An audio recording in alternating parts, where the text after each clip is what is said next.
이 집의 잔금 마감일이 5월 30일인데 5월 30일 날 잔금 납부를 하게 되면 올해분에 대한 세금, 정확히 말하면 재산세랑 선생님 또 부동산이 워낙 많으셔서 종부세까지 세금이 부과가 되는 건데, 이거를 이틀만 늦추면 6월달로 넘기면 세금 부과 기준이 넘어가니까 6월달에 납부를 하면 이제 기존 채무자가 올해 거는 부담하는 거고 6월달 넘어서 잔금을 내셨으니까 내년 거부터는 선생님이 부담하는 걸로. 그러면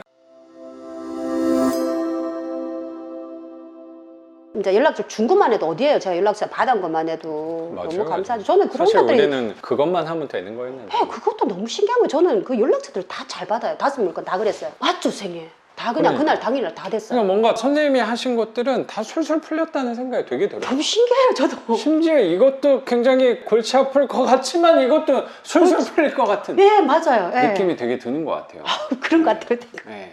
아, 역시 부동산 운이 있으셔서 그런가 뭔가 느낌이 되게 좋은 것 같아요. 잘 풀릴 것 같은 느낌이 굉장히 들어요. 이미 잘 풀리는 게 선생님이 만나서 그런 거예요. 왜냐면 선생님이잖아요.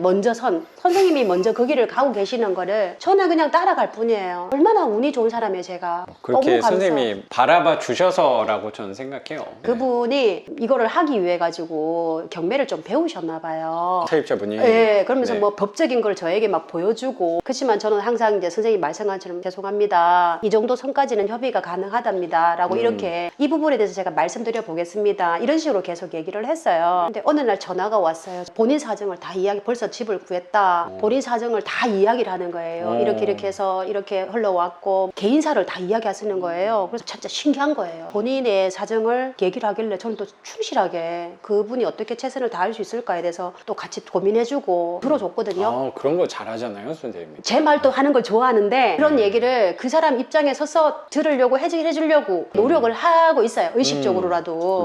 왜냐면 저도 반대 입장이 있을 수 있잖아요. 그거를 반면교사 삼으려고도 하기도 하고. 그래서 제가 다 들어주고 뭐 미주알 고주알 오늘 뭐 오리불고기 먹었다는 얘기까지 다 하시는 거예요. 그러면서 이제 이사비를 요구를 하시더라고요. 밑밥을 좀 까셨다는 느낌도 드네. 네, 그것도 그렇고. 근데 그 과정에 뭐 거짓은 없었던 것 같아요. 왜냐면 추후에 다른 부동산을 통해 그 사람이 영천 시대에 어떻게 얘기했는지 제 귀에 다 들려오더라고요.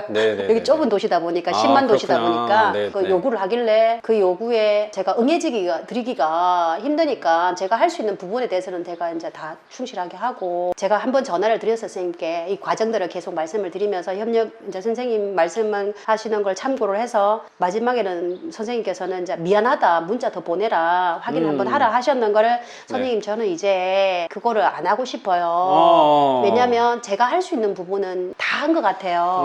진심을 다해서 다 했거든요. 근데 더 이상의 제가 어떤 우호적인 걸 하더라도, 그리고 그 사람이 원하는 이사비를 제가 제공을 하더라도 결코 만족할 것 같지는 않았었어요.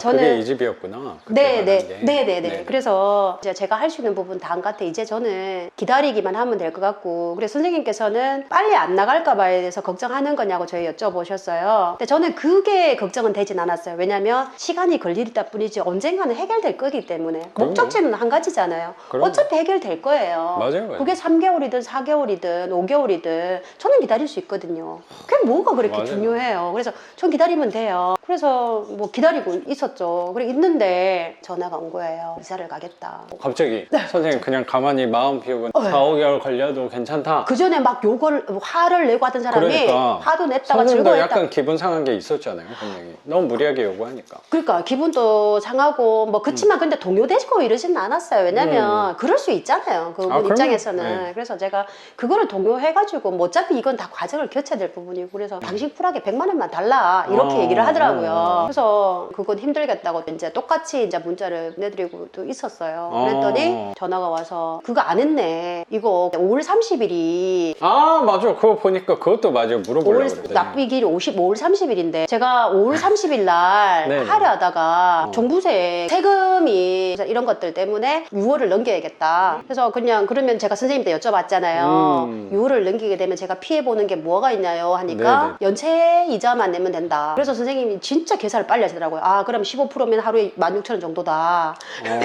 그러면 5만 원도 안 된다. 아니, 6만 원도 안 된다 이러셨어요. 왜냐면 6월 1일이 그 선거일이었죠. 그죠? 네네네. 그래서 6월 2일 날 하면 되겠다. 그러면 저는 모든 면에서 유리한 거예요. 근데 그분이 연락 와가지고 안 했더라 아직까지. 그리고 본인은 이제 본인이 또 다시 하려고 했었나 봐요. 네네. 아, 선생님 그거 회사 측에서 뭐 이런 세금부적인 부분 때문에 6월 2일 날 했답니다. 이제는 이제 그게 내가 이제 습관이 되니까 맞아요, 회사라는 맞아요. 그게 딱 이제 맞아요. 하니까 너무 수월한 거예요. 그래서 맞아요. 아, 진짜 이게 감사- 처음에 어렵지.